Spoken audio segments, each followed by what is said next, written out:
Salut à tous, c'est Motargeek pour IRPV. Aujourd'hui, on va parler d'un sujet assez tendance, c'est Falco X, le dernier firmware pour contrôleur de vol de chez Flight One.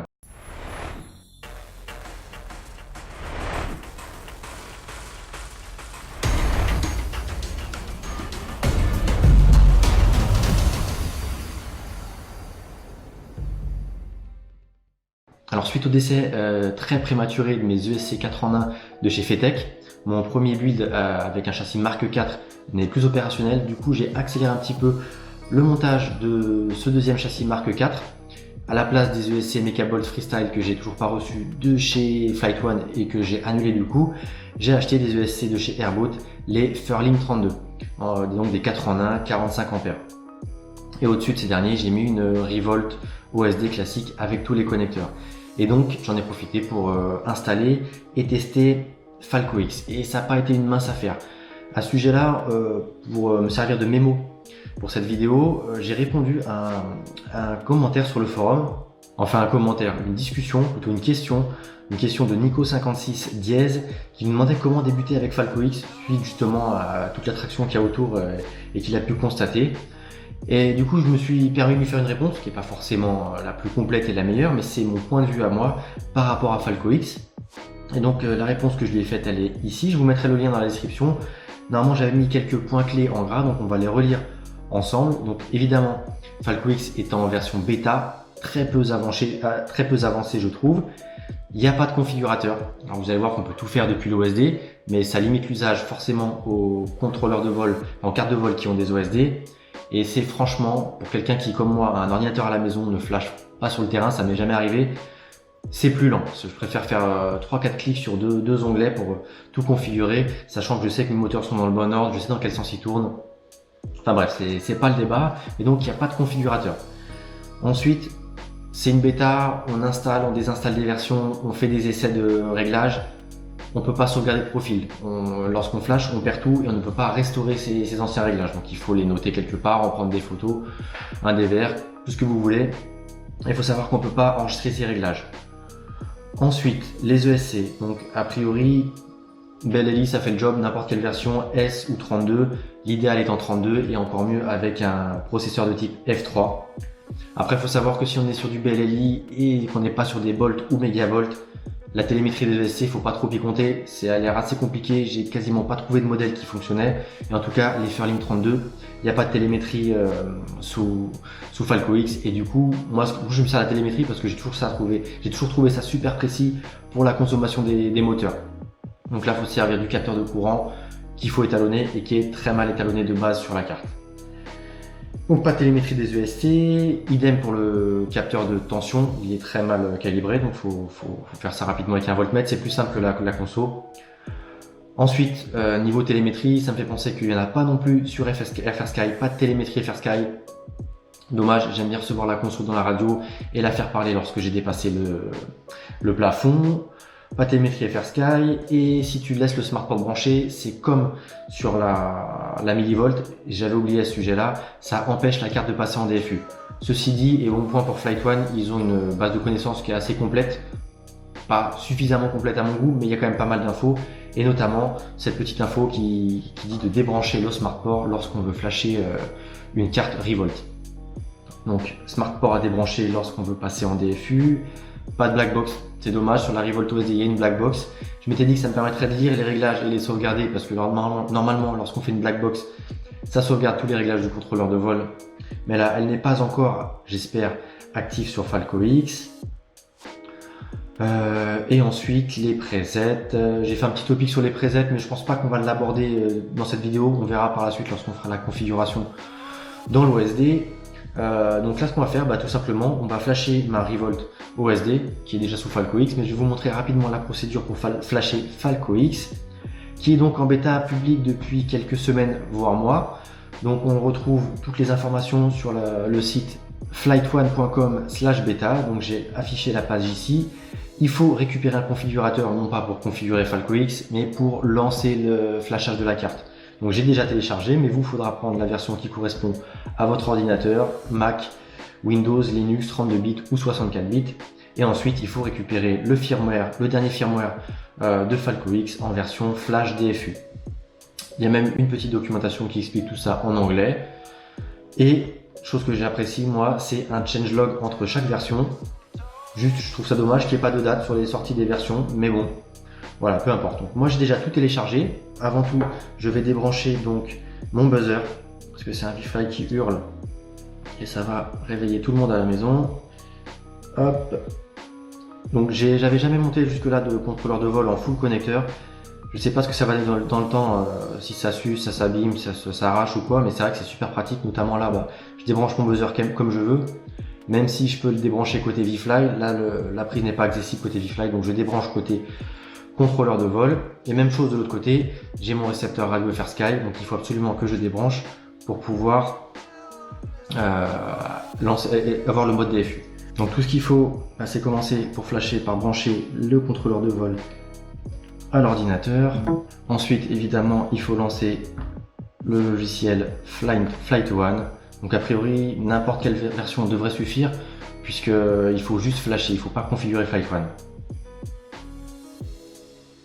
Donc là, il a mis un petit peu de temps à détecter la carte, parce que a priori, lorsqu'on a déjà Falco X installé, lorsqu'on la branche en USB, elle boot immédiatement en DFU. Et donc là, on est sur le mode DFU. Si vous n'avez pas Falco X installé, vous allez démarrer sur la page de configuration de Flight One ou ResFlight.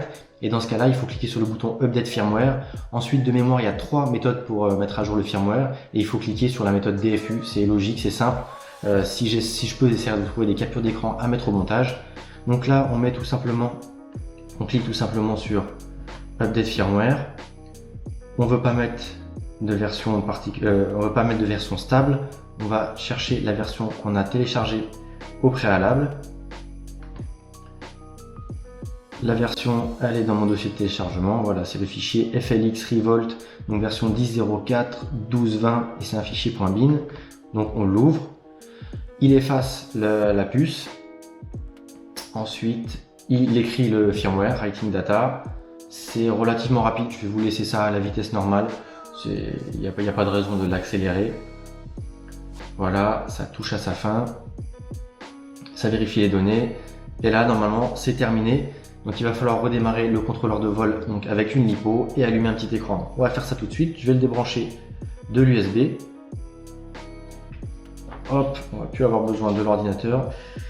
Je vais rebrancher donc à gauche mon récepteur radio. Voilà.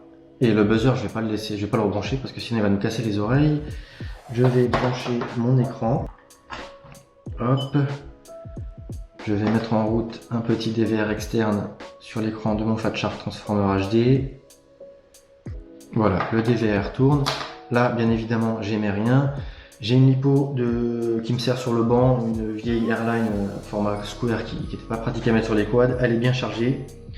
C'est plus pratique, c'est une 4S. Hop, on branche. Le quad démarre. A priori, il a conservé mes réglages, comme s'il n'avait pas effacé, écrit le firmware. C'est étrange. Je sais pas pour quelle raison ça a fait ça. Ce que je vais faire de toute façon, c'est que je vais réinitialiser, on peut faire depuis l'OSD, donc comme ça je vais vous montrer. Je vais réinitialiser le firmware et il va relancer la procédure de configuration depuis zéro. Quoi qu'il en soit, le flash, vous l'avez vu, c'est la procédure que je vous ai montrée, elle ne change pas, c'est juste le lancement du mode DFU qui est différent si vous venez de Falco X ou d'un autre firmware. Donc là, je vais brancher ma radio, hop. Donc là, ce qui va être pénible, c'est que je vais redevoir configurer mon OSD et surtout écrire Motard Geek, ça prend 3 plombes avec les sticks. Donc pour afficher l'OSD, c'est hop, je sais pas si vous allez bien voir, mais en bas à gauche sur les 2 sticks, on laisse 1 ou 2 secondes et voilà, l'OSD s'affiche. Donc là, moi je vais aller en page 9. Raté, page 9. Donc on navigue au travers des pages avec le yo, gauche pour aller à gauche et droite pour aller à la page suivante. Et donc yo gauche, c'est la page précédente. Et là, on a reset config. Donc une fois sur une page, on change de ligne avec le haut et bas du pitch lorsqu'on est en mode 2 et on valide ou on change une option avec le roll. Donc là, je vais faire roll droite pour faire le reset config. Donc là, il m'a dit que ça a bipé, il a réinitialisé la configuration et il me demande de rebrancher la lipo. Donc on va le faire. Hop. Et là, en toute logique, il devrait plus être sur le bon canal. Donc voilà, ça a booté, je vois plus parce qu'il est plus configuré sur la resband que j'utilise habituellement. Donc je vais chercher avec mon transformer HD, je crois que de mémoire c'est le A1. Voilà, sur A1 on capte bien. Donc ça a l'air d'être bon. On va attendre qu'il affiche les informations à l'écran. Voilà, là il dit qu'il est en train de détecter le récepteur radio. Et il dit lorsqu'on voit l'OSD, on peut appuyer sur le... Dommage, l'OSD est parti. Je pense que j'ai été trop lent sur le bouton d'armement. Donc est-ce qu'il va apparaître? Non, là je suis coincé parce que du coup, lorsqu'il affiche l'OSD, il faut vite appuyer sur le bouton d'armement. Donc là, ce qu'on va faire, c'est qu'on va redémarrer. Parce que j'imagine peut-être qu'il switch l'OSD de mode PAL à NTSC ou automatique. Donc là, voilà, il affiche toutes les informations. Il cherche le VTX, donc l'émetteur vidéo. Ensuite, il va passer à la recherche du récepteur radio. Une fois qu'il a trouvé le récepteur radio, il va essayer d'afficher l'OSD. Ça met quelques secondes. Voilà, et là il dit when you can see OSD, move your arm switch. Donc là je bouge mon arm switch. Il me dit de faire des tours sur les sticks, sûrement pour calculer et définir l'endpoint pendant 2 secondes. Ils disent de mettre le quad à plat et de centrer tous les sticks. Alors j'affiche sur ma radio les millisecondes, donc j'essaye de mettre le throttle au milieu. C'est pas facile, donc je sais pas s'il s'en sert pour vraiment régler le midpoint. On va baisser le son. Là, il nous dit de baisser le stick du throttle vers le bas. Donc, on fait vers le bas. Ensuite, ils disent de bouger le yaw vers la gauche. Yaw gauche. Move pitch back down. Roll gauche, left. Ensuite, il nous demande dans quel sens tournent les hélices. Donc, si on est en reverse propre, donc les hélices qui tournent vers l'extérieur. Donc on a le quad comme ça. Si les hélices tournent comme ça, donc ne viennent pas salir la cam, on est en reverse. Et si ça tourne vers la caméra, on est en normal. Donc moi je suis en normal props, comme on peut voir la dernière ligne. Bien, j'ai pas dû sur ce profil là, Resflight Falco X, paramétrer mon stick là pour régler le son. Donc ça c'est bien pénible. Donc là moi je suis en normal props, donc je fais un yaw right. Hop. Ensuite, ils disent de mettre le 30 secondes. Elle va nous casser les oreilles pendant toute la vidéo. Ça nous dit de mettre le bouton d'armement, donc l'interrupteur d'armement, sur la position d'armement. Donc moi c'est déjà le cas. Et ensuite de faire un roll right pour valider. Roll right. Il nous demande de vérifier que toutes 9, 8, 7, 6, 5, 4, 3, 2, 1, timer à 0. Ok, voilà, j'ai été armé pendant plus de 2 minutes, 2 minutes 30.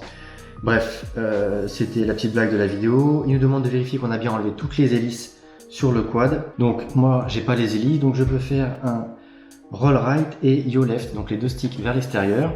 Il fait tourner un moteur, il nous demande quel est le moteur qui tourne et pour ce faire, il suffit de lui indiquer avec les deux sticks. Donc si c'est le moteur arrière droit qui tourne, là c'est le cas, il suffit de faire un pitch arrière et roll droite, comme c'est le moteur arrière droit, et gaz en bas et yaw droite. Ensuite il fait tourner un second moteur, donc dans mon cas de figure c'est le avant droit, donc je mets les sticks dans la position qui va bien, arrière gauche, je mets les deux sticks arrière gauche, et avant gauche, je mets les deux sticks en avant et vers la gauche. 20 secondes. Télémétrie retrouvée. Ensuite, il nous demande, donc là, il a détecté, il a fait le mapping des moteurs. Donc, il les a mis dans le bon ordre. De mémoire, c'est le même que Betaflight. 1, 2, 3, 4. Je sais même plus l'ordre. Bref, c'est peu importe, puisque pour le coup, c'est automatique et c'est le côté aussi pratique de cette procédure. Ensuite, il nous demande si on utilise du BLLI 32, donc c'est mon cas. Donc dans ce cas-là, si c'est yes, je fais roll right. Si c'est no pour vous, vous faites roll gauche. Donc moi, je fais roll right. Ensuite, il va faire tourner les moteurs un par un. Je ne sais pas si vous le voyez bien à la caméra, mais là, le moteur avant gauche tourne. Moi, je le fais avec le doigt. Il tourne bien dans le bon sens. Il me demande s'il est en clockwise. Donc c'est bien le cas. Il est dans le sens des aiguilles d'une montre. Donc pour indiquer que c'est le bien et que c'est oui, on met roll right. Même chose pour le deuxième moteur. Il nous demande s'il tourne en counterclockwise, donc sens inverse des aiguilles d'une montre, donc vers la caméra. Là, c'est le cas, donc je mets yes. Tous mes moteurs sont bons, voilà, ils tournent dans le bon sens. Vous avez compris, je mets yes à chaque fois. Là, il va détecter l'orientation du contrôleur de vol. Moi, elle est dans le bon sens, mais il faut lui dire. Donc, pour lui dire, il suffit de mettre le quad sur son nez et de valider la position avec un roll right. Télémétrie perdue. Télémétrie retrouvée. Télémétrie perdue. Et voilà, là, la procédure est terminée. Télémétrie perdue. Télémétrie Le quad est prêt à voler. Il nous indique un petit récapitulatif de tout ce qu'il a fait. Et ensuite, il faut redémarrer l'alipo pour pouvoir accéder et décoller. Là, on est prêt à voler. Il suffit de mettre des hélices. Télémétrie perdue. Ouais, forcément, j'ai éteint le quad. Il suffit de mettre des hélices, d'armer avec le bouton qu'on a défini et on part en mode accro parce que de toute façon, il n'y a pas de mode stabilisé. On va parcourir rapidement l'OSD et les différents réglages. Télémétrie retrouvée. Donc là, voilà, on peut voir que l'OSD a été réinitialisé. Rapidement, on a vu l'OSD de ma caméra. Je ne sais pas d'où elle est sortie parce que ma Predator est configurée pour ne pas afficher son OSD. Donc là, on a un OSD dépouillé, à juste la tension de la lipo. On accède, comme je vous l'ai dit au début de la vidéo, à l'OSD en mettant les deux sticks en bas à gauche. Première page, on a les presets de PID et de filtres. Donc les filtres, on ne les voit pas sur cette page, ils sont en page 2, donc on va en page 2 avec le UO droite. Et là, on a les différents filtres. Donc si on charge ici un pré-réglage, donc typiquement, allez pour le fun, comme il est bien connu chez Flight One et compagnie, Blackbird, on va mettre le profil Cyborg de Blackbird en FS pour Freestyle. Donc voilà, vous avez accès à ces réglages. Donc ligne 2, on descend sur la ligne 2 avec le pitch. On peut changer, donc là on a les PID qui s'affichent pour le roll. Si je fais un pitch droite, ça affiche ceux du pitch. Télémétrie retrouvée. Et encore un pitch droite, le yo. Ensuite on descend, voilà, et on les change avec le roll droite, roll gauche. Donc c'est assez simple. Ensuite on a voilà le sim mode, le sim boost. Je ne sais pas exactement ce que font ces modes, je vous en parle sur le forum.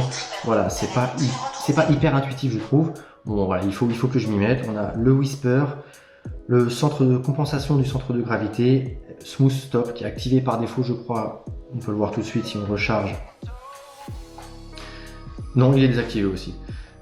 Et donc là, si on va sur les filtres rapidement, donc on a en default, les filtres, on a les fréquences à 200, 105, 120. Et si on met donc le profil de Damien Vance, normalement, voilà, on peut voir que les valeurs ont changé. 300, 100, 200. Si je dis pas de bêtises, plus la valeur est basse et plus on filtre. Donc lui, il filtre moins, il a augmenté les filtres et c'est clairement comme ça qu'il arrive à avoir un comportement connecté entre sa radio et son quad et voler comme il arrive à voler aussi bien. Donc les filtres, je vais pas trop m'y attarder. Les presets, on va pas trop les regarder plus que ça parce que je vous ai fait un petit sujet sur le forum avec alors un tableau. Donc là sur le forum, c'est un extrait du tableau. Je vous ai mis le lien Google Doc où j'ai mis tous les profils de la bêta du moment où je fais la vidéo. Et donc on peut voir toutes les options changées par les profils et comparer et un petit peu s'orienter du coup pour un réglage qui correspond à son setup. Ensuite, si on verra rapidement en page 2, on a les rates. J'ai trouvé les rates par défaut pas trop mal et relativement rapides, ça manque juste d'expo pour moi. Donc j'avais rajouté de l'expo et j'avais remis de la deadband parce que moi il faut plus de deadband, j'ai tendance à faire beaucoup de mouvements parasites. Par contre, si on regarde le profil de Blackbird encore une fois, lui il rajoute de l'accro. Je sais pas exactement ce que ça fait, donc il faudra que j'essaie d'en remettre. Et il ne met pas de smoothing type ni de smooth amount. Alors qu'en défaut, est-ce qu'on en a ou on n'en a pas? Il n'y en a pas non plus. Donc voilà, on peut charger des presets ou mettre les siens. Mais encore une fois, dès qu'on fait des modifications, si on flash le firmware, on perd toutes ces infos là. Je dis peut-être des bêtises puisque on a fait la procédure de flash et il a tout gardé en mémoire. Il va falloir que je me renseigne et je vous mettrai l'information dans la description de la vidéo et dans l'article sur le blog parce que c'est vrai que j'ai flashé une fois, j'ai fait des essais, comme il n'y a pas de nouvelle bêta qui est sortie, j'ai pas reflashé, donc je pensais qu'il effaçait tout. Pour le coup, si entre deux flashs on conserve les réglages, c'est pas trop mal, mais par contre si on charge un profil alors qu'on a fait des réglages, et ben le profil va venir écraser ces réglages et il faudra les refaire par la suite et surtout les avoir mémorisés. Bref, je vous l'ai déjà dit. Ensuite en page 4, on a les courbes de TPA. Donc on a une courbe pour le P, le I et le D. Pareil, donc là on est sur le profil de Damien, donc il a une courbe de TPA particulière, il atténue les PID, enfin surtout les P, à partir de 70% de gaz, ce qui permet d'avoir des P assez élevés sur les 50 premiers pourcents de gaz, et donc un quad bien loqué. Et lorsqu'on met du gaz pour balancer des figures, et ben en atténuant les P, ça ne vibre pas ou ça vibre moins. Voilà, faut trouver le juste milieu. Je vous apprends rien sur le TPA, on en a déjà parlé sur le blog dans les articles de tuning de Betaflight, c'est la même chose. Ensuite, page 5, on règle le VTX. Donc moi, il a détecté du Smart Audio. Par contre, il connaît pas le Unifi Pro 32 HV. Donc il le met en unknown. Et là, si je vais sur la puissance, j'aurais peut-être dû mettre un fond d'écran. J'espère que ce sera lisible au DVR. Si on va sur la puissance, voilà, je suis bloqué à 200 mW, alors que mon VTX émet jusqu'à 1000 mW, même si en France c'est limité à 25. Voilà, j'ai pas osé changer de type de VTX ici, pour la simple et bonne raison que si je mets un Nano 32, on va être en Smart Audio 2.1. Télémétrie retrouvée. Ah là là, on va pas y arriver. Le mode beacon de mes ESC, je l'ai réglé à 5 minutes. Le réglage des ESC, je vous le présenterai dans la vidéo de présentation sur les Fairlink 32.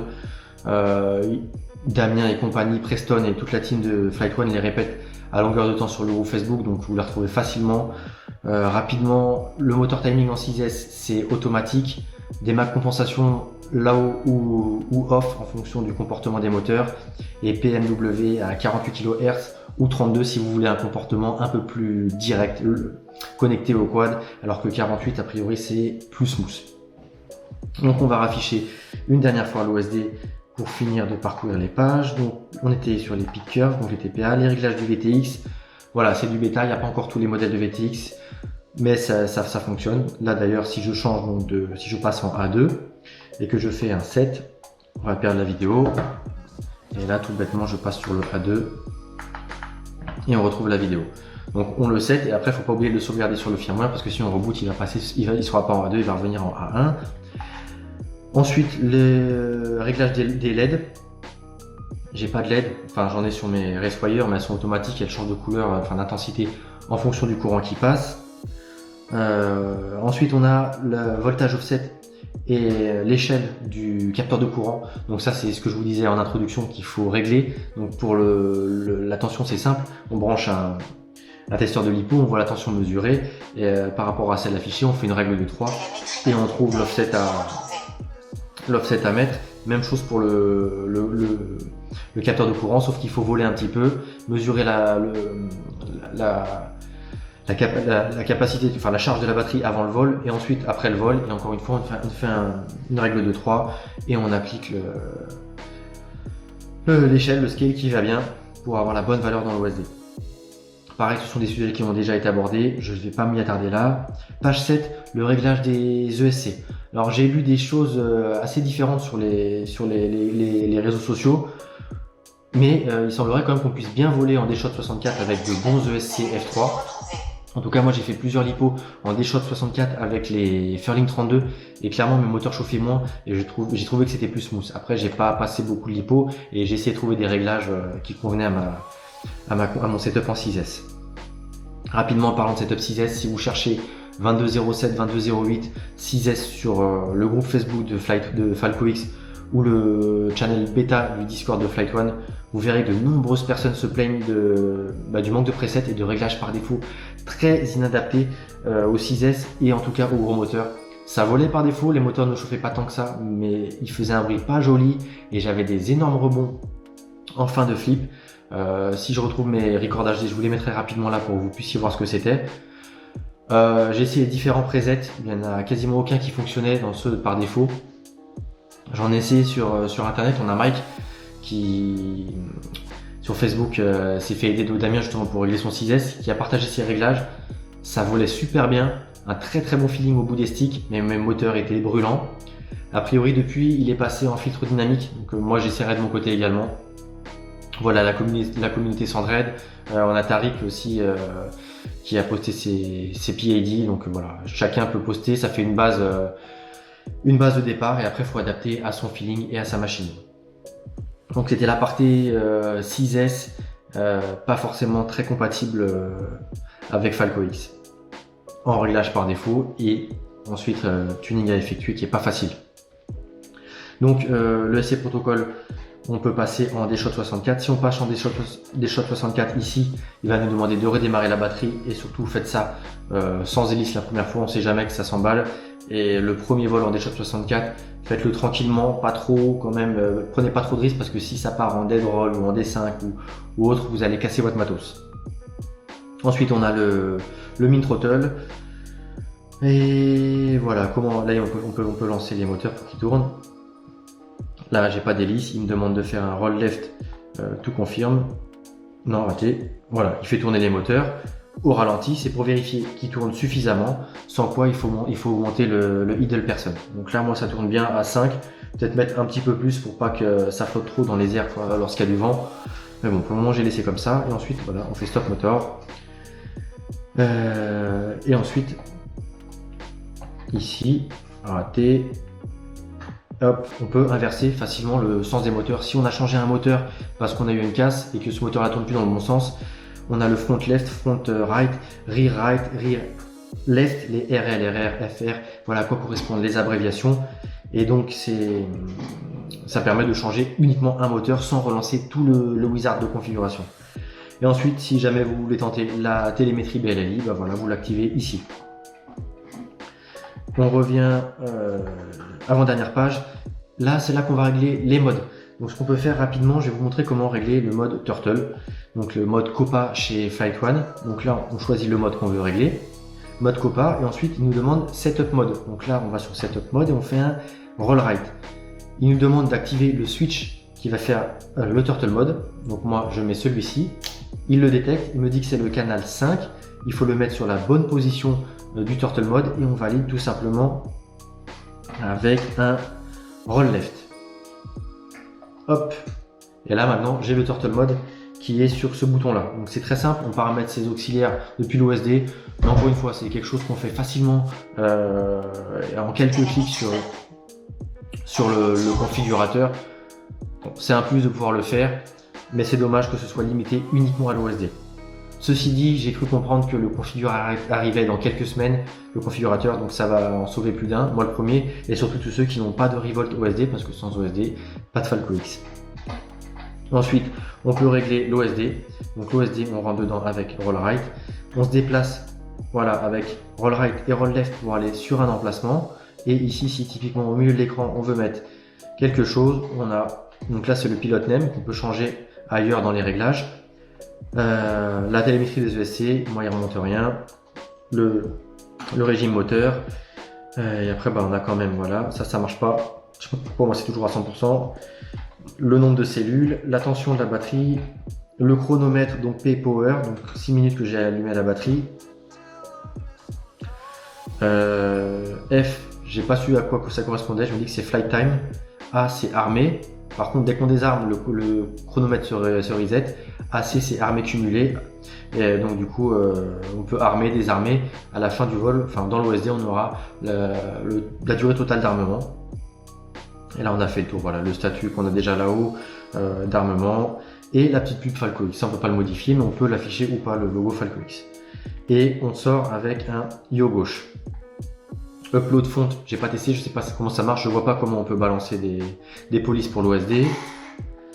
Ensuite, la taille de la police, moi je le mets en méga parce que je vois pas grand chose, enfin je l'occulte vite, donc plus il est gros, mieux je le vois et mieux je vois les alertes.